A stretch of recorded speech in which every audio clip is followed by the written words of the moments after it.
Coming up on One Detroit, the fate of Line 5 under the Straits of Mackinac, an in-depth Great Lakes Now report.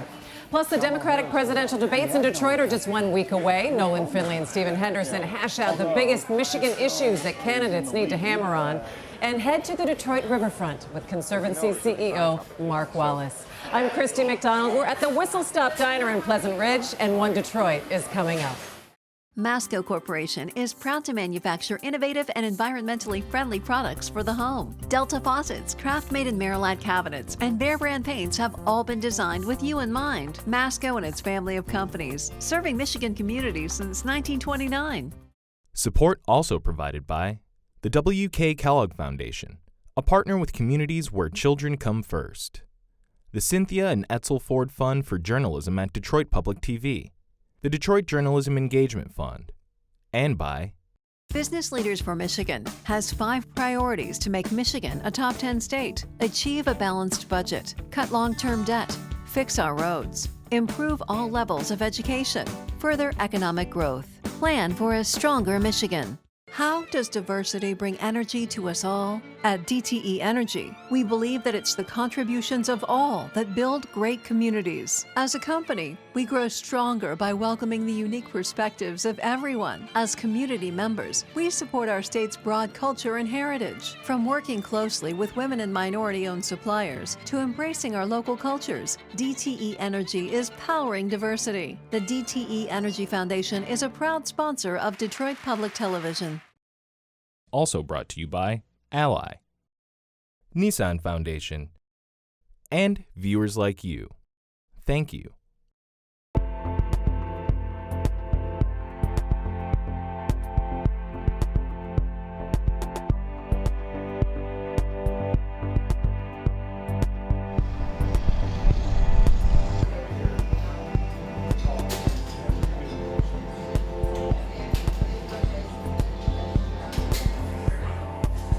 Hi there and welcome to One Detroit. I'm Christy McDonald. Hope you're having a great week, and thanks so much to the Whistle Stop in Pleasant Ridge for having us here today. All right, coming up on this week's One Detroit, we're going to take a look at where things stand in the fight over Line 5 in the Straits of Mackinac. We'll give you some history and some perspective in our Great Lakes Now report. Plus, Nolan Finley and Stephen Henderson pull up a bar stool to talk a little bit of politics. The Democratic presidential debates are coming to Detroit next week. They'll focus in on the candidates' urban agenda. Then head out to the Detroit Riverfront with me. I meet up with Conservancy CEO Mark Wallace. We talk about the projects in the works to expand the public space along the water. And then a new celebration of art in Eastern Market. It's all coming up for you on the show. But let's get started with a closer look at one of the biggest controversies involving our state and the Great Lakes. It's the future of the Line 5 pipeline that delivers oil and natural gas liquids in a line that runs under the Straits of Mackinac. It's a fight that has now moved to the courts. And in this Great Lakes Now special report, we have some perspective on how it all started, why there's so much concern over what could happen to the pipeline, and the politics surrounding what happens next. Under the Straits of Mackinac, where Lake Michigan meets Lake Huron, twin pipelines stretch 4.5 miles across the lake bed, carrying more than 23 million gallons of oil and natural gas liquids every day. They're part of Enbridge's Line 5, the pipeline at the center of one of the biggest political and environmental battles in the Great Lakes. On one side, you have people who want to shut down the line, who basically say this is a 60-some-year pipeline. It should have been shut down years ago. And then on the other side, obviously you have Enbridge, and you have some different business groups. And you also have quite a few people who live in the UP because this is helping them to, for a lot of them, get their propane to heat their homes. Line 5's origins date back to 1950. When a pipeline was built from the booming oil fields of Western Canada to the shores of Lake Superior. From there, oil was to be shipped through the lakes to refineries in Sarnia, Ontario. But when a tanker exploded after unloading oil in Sarnia, killing 1 person and injuring several more, the pipeline builders made a new plan. They extended the pipeline all the way to Sarnia by running it through Michigan, including through the Straits, where the line was split into 2 pipes to reduce pressure and increase lifespan. Engineering history in the making as construction crews race a December 1st deadline to complete the world's longest pipeline. Completed in 1953, Line 5 was a triumph of engineering, but the risks of such pipelines were made clear to the public in June of 2010. Beth Wallace remembers it well. My dad had originally thought someone was tarring a roof when it happened, and then later found out that there was one of the largest inland oil spills in U.S. history right in our backyard. A pipeline in Marshall, Michigan, Enbridge's Line 6B, had ruptured and spilled more than 1 million gallons of oil into Talmadge Creek and the Kalamazoo River. It was heartbreaking to see the place you grew up in destroyed. Federal investigators later learned that Enbridge had been aware of cracks in Line 6B for 5 years, but failed to make repairs. And despite multiple alarms, it took the company 17 hours to shut the pipeline down. I wanted answers to how this happened, and I wanted solutions so that communities never had to deal with this again. Wallace learned that Enbridge also owned Line 5, which is older than Line 6B. And I could not believe that the same company that just caused the largest inland oil spill in U.S. history was the company operating them. In 2013, Wallace co-authored a National Wildlife Federation report called Sunken Hazard, which called attention to the risks Line 5 posed to the Great Lakes. It was the first of several revelations about Line 5 that many people found unsettling. We really hit a roadblock in gathering information about the integrity of the pipeline. So we hired a dive crew and decided to get our eyes on it ourselves. What we discovered is the pipeline had a lot of growth on it, and that external inspections by Enbridge would be hard, if not impossible, for most of the pipeline that we saw. Underwater video seemed to show that parts of the pipeline were missing their protective coating. Perhaps more alarming, long stretches of the pipelines were suspended above the bottom of the straits without support.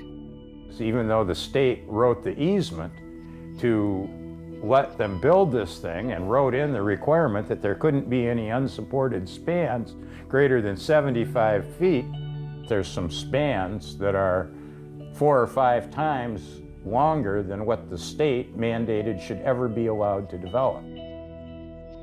In 2016, the University of Michigan Water Center released a study commissioned by the National Wildlife Federation, which simulated how the complex currents of the Straits would spread oil after a spill from Line 5. We came up with the kind of astounding number of 740 miles of shoreline were vulnerable to a potential oil spill. I think a lot of people were shocked that things could move so quickly and such a great distance. Enbridge has questioned the simulation, and it maintains that the pipeline is in good shape, although many doubt the company's claims. So I believe this pipeline in as good condition as it was the day it was installed. Our corrosion prevention system is doing its job. The reports and videos raised questions. Were the Great Lakes in imminent danger? And with Enbridge's past mistakes, could the company be trusted to run Line 5 safely? People just don't believe them. And then there's been some issues with information that it turned out that they knew, that they didn't share, that they weren't 100% transparent about, and people will point to stuff like that and be like, look, we don't know what else they're not telling us. We understand people's concerns. We understand their strong feelings about protecting the Straits and the Great Lakes. And the thing is, we share those concerns. We feel like the best way to protect the Straits and the Great Lakes and at the same time meet energy needs is to operate Line 5 safely, and that's what we're going to continue to do. In response to the public's growing concern, then Michigan Governor Rick Snyder formed the Pipeline Safety Advisory Board. They didn't really have a whole lot of power. They would meet, they would discuss, they would do these studies, they would hear from people, and then the best that they could do was essentially advise the governor on some sort of course of action of Line 5. The Pipeline Safety Advisory Board commissioned a report on the risks posed by Line 5 and alternatives, including using other pipelines. But before the advisory board could deliver their report to Governor Snyder, he made a deal with Enbridge that included the possibility of a new pipeline inside of a tunnel below the Straits of Mackinac. We are going to build this multi-use tunnel, and we're gonna bury it under the bedrock of the Straits. And then we're gonna put a new line through that tunnel, and it's a win-win for everybody, and Enbridge is gonna pay for it. And isn't this going to be great? Oh, by the way, it's probably gonna take about 7 years. Then, in April of 2018, a close call. An articulated tug and barge dragged its 12,000-pound anchor over the bottom of the Straits of Mackinac, striking 3 underwater electrical transmission cables and Line 5's twin pipelines. Although the pipeline sustained only superficial damage, for some, the strike highlighted the risks of Line 5. That is definitely something that a lot of environmentalists and people who want to shut down the line are saying is, look, there's just no way to be certain, and the cost is just way too high for anything less than certainty. Governor Snyder issued an emergency order prohibiting ships from dropping anchors in the Straits of Mackinac, but he also worked to advance the deal for a pipeline tunnel. But it was an election year. Snyder, a Republican, was term limited, and Democratic gubernatorial candidate Gretchen Whitmer held clear views on Line 5. It's a matter of time. Pipelines don't last forever. We cannot wait, and we can't wait for a tunnel to be built either. We have to get the threat out of the water now. Democrat Dana Nessel, running to become Michigan's top lawyer and law enforcement official, also favored shutting down Line 5. I will file suit in the Court of Claims to shut down Line 5 in the areas that pose the greatest danger of leaks. In November, Nessel and Whitmer both won their elections, becoming Michigan's next Attorney General and Governor. But a month after the election, as a lame duck, Governor Rick Snyder signed a bill allowing the tunnel plan to move ahead. My friends, my family, my fellow Michiganders. Whitmer and Nessel took office on January 1st, 2019, becoming Michigan's governor and attorney general. Almost immediately, Whitmer asked Nessel to conduct a legal review of the legislation authorizing a new pipeline tunnel. 3 months later, Nessel said the law was unconstitutional and agreements for the tunnel plan were void. And that was sort of when Governor Gretchen Whitmer's talks with Enbridge got started. Some expected Whitmer to shut Line 5 down, not negotiate with Enbridge. Whitmer's ultimate goal was to get this done as soon as possible. And I think that she probably would have been okay with the tunnel plan if it wasn't something that was potentially going to take 5 to 7 years. You know, they want something done as quickly as possible, and that just did not seem to work for them. So at some point, those negotiations between Whitmer's people and Enbridge's people just broke down, and they walked out. Enbridge sued, asking a court to affirm the deal they had made with the previous administration and allow the tunnel plan to move forward. As Attorney General, it's my role to protect and preserve the health, safety, and welfare of all our state's residents. But on June 27th, Michigan Attorney General Nessel, who had threatened to shut Line 5 down if a deal could not be reached quickly, made her move. And she filed in one court to dismiss Enbridge's lawsuit to allow for the tunnel to happen. And then in a different court, she filed to have the line shut down as soon as possible after a reasonable period, essentially where people could sort themselves out and have some sort of backup plan for their propane and things like that. Enbridge declined a request for an updated on-camera interview, but the company issued a statement responding to Attorney General Nessel's legal filings, saying Enbridge remains fully committed to moving forward in a constructive manner with the administration to reach our mutual objective of replacing the existing Line 5 crossing as soon as possible. We believe that the most effective path forward is to work expeditiously toward permitting and construction of the tunnel rather than through the courts. But a courtroom is probably where it will be resolved, and whatever ruling, possibly appealed. For the complete report and more coverage on Great Lakes issues, just head to greatlakesnow.org and catch their monthly show on Tuesday, July 30th at 7:30 p.m. All right, national politics will be taking center stage in Michigan next week. 2 Democratic debates hosted by CNN will take place at the Fox Theater over 2 nights. And candidates for president have already been visiting Michigan, giving us an opportunity to amplify the things that matter most to voters here. Our One Detroit contributors, Nolan Finley of the Detroit News and Stephen Henderson of American Black Journal, debate the candidates' urban agenda and what will matter most to Detroiters. I think it's cool that we're having this in Detroit, yeah, and it's Democrats who should have a lot to say to Detroiters? Will they? Well, it'll be their opportunity to talk about an urban agenda. They didn't get to that in the first round of debates, and you assume because it's Detroit, they'll use this opportunity to talk more about race. A debate stage in Detroit's a very dangerous place for Joe Biden, given his performance in the first debate. When he was asked about the only race question that came up was his history with busing, which seemed a irrelevant issue, but they whacked him pretty hard on it. Kamala Harris did. He had no effective answer, and his poll numbers went down. So, although he still is in the lead going into the debates, he rebounded, and he's keeping black voters.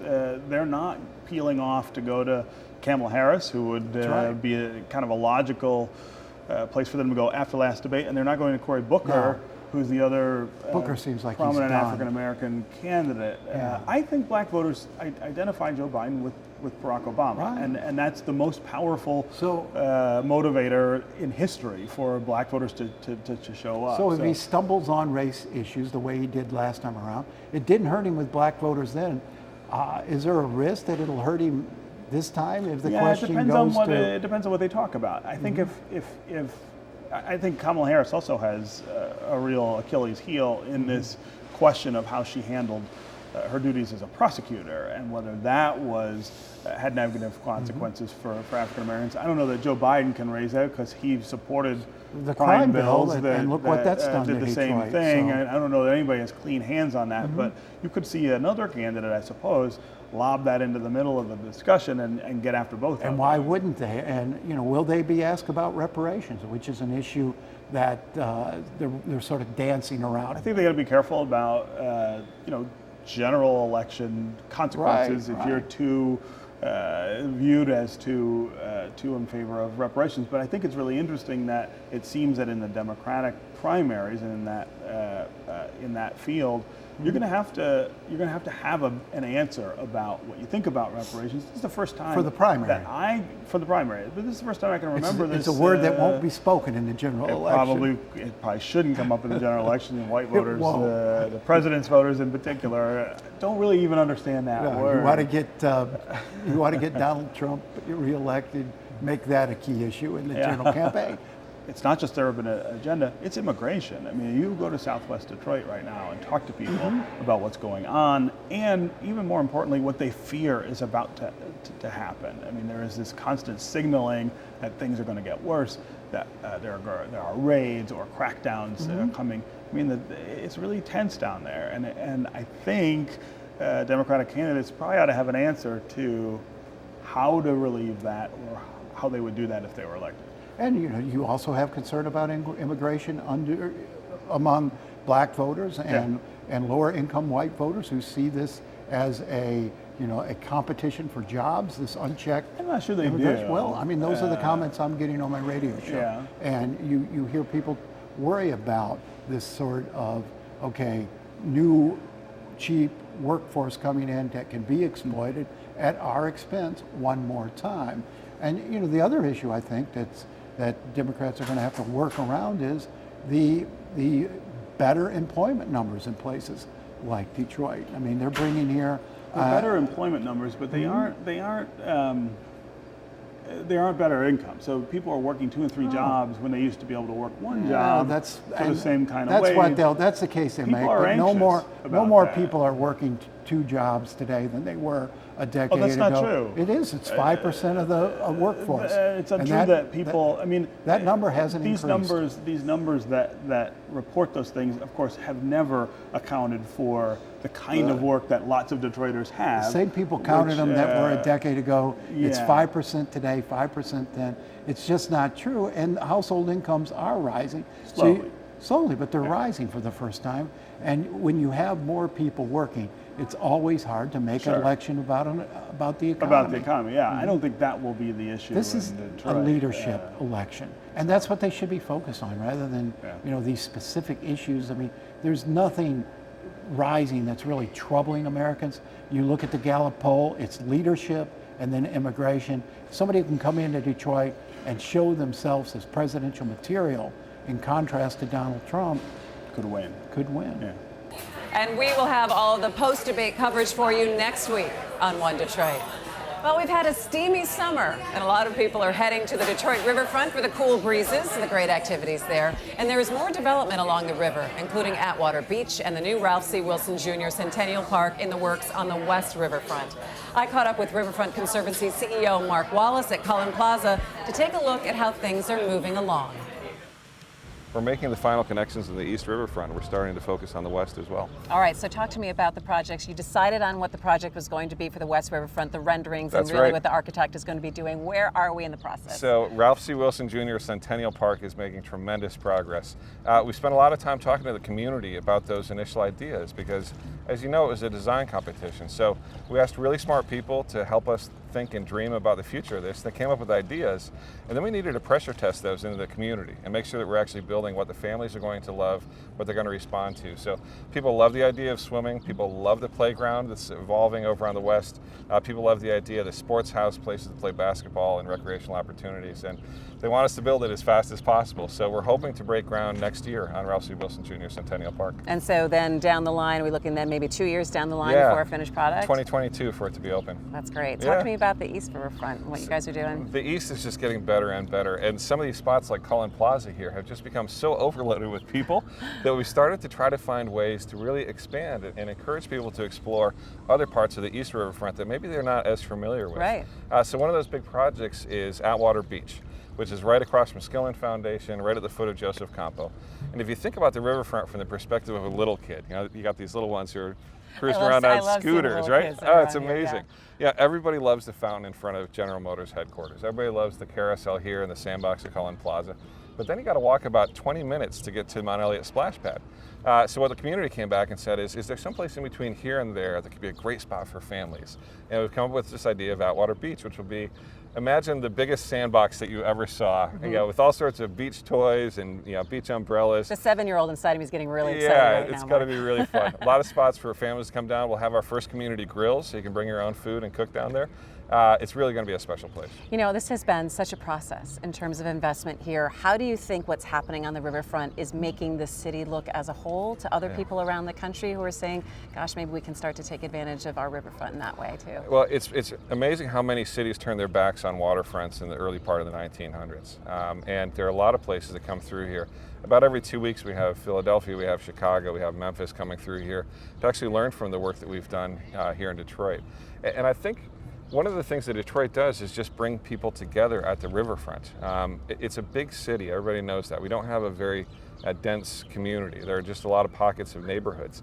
So to have a place where everyone comes together really reminds us of how many great people live in this city, how many great families there are in this city, and also just to serve them and honor them by providing them spaces where kids can make memories and families can be families. I think what's really interesting about it too when I come down here with my kids is that you see the city in a different way too, and you see different people coming into the city that maybe haven't spent a lot of time in the city before. That's right. But this does kind of operate as a space where everyone can belong and everyone can feel like they belong. It does. Everyone feels proud of the city of Detroit when they come to the riverfront. And I think it reminds them of, the beautiful natural features we have here with the river and the environment, but also it just reminds people of how many great people there are to interact with in the city. It's a really special spot, and we're really blessed to have this gathering place be such an attractive magnet. All right, so 5 years down the road, if we're kind of like looking into what your grand planning is, what can we expect? So 5 years down the road, you're going to be able to go from West Grand Boulevard to East Grand Boulevard. So from the Ambassador Bridge all the way to Belle Isle. The riverfront's going to be connected up, so all the assets on that island will be connected to this system. And we're going to have a series of greenways, like the DeQuinta Cut, that connect back into the neighborhoods. And it's really going to be a very powerful system. I think we'll also see a lot more economic development. We would love to see more jobs. We'd love to see the tax base built here in the East Riverfront. We're starting to see some of that. It's starting to accelerate.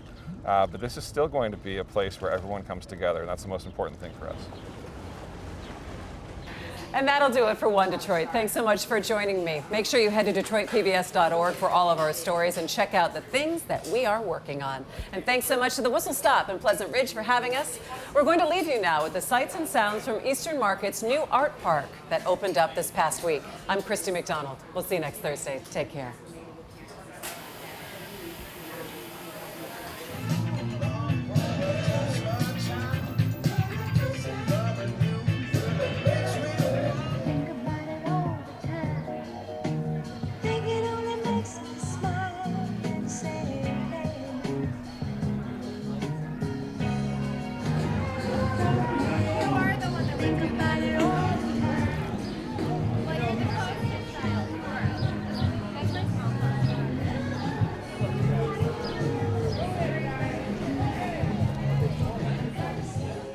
Masco Corporation is proud to manufacture innovative and environmentally friendly products for the home. Delta faucets, craft-made in Merillat cabinets, and Behr brand paints have all been designed with you in mind. Masco and its family of companies, serving Michigan communities since 1929.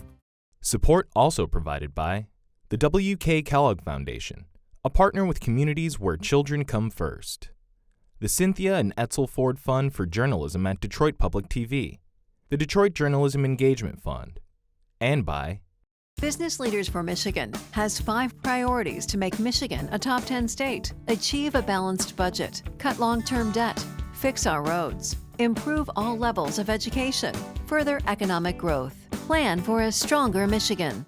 How does diversity bring energy to us all? At DTE Energy, we believe that it's the contributions of all that build great communities. As a company, we grow stronger by welcoming the unique perspectives of everyone. As community members, we support our state's broad culture and heritage. From working closely with women and minority-owned suppliers to embracing our local cultures, DTE Energy is powering diversity. The DTE Energy Foundation is a proud sponsor of Detroit Public Television. Also brought to you by Ally, Nissan Foundation, and viewers like you. Thank you.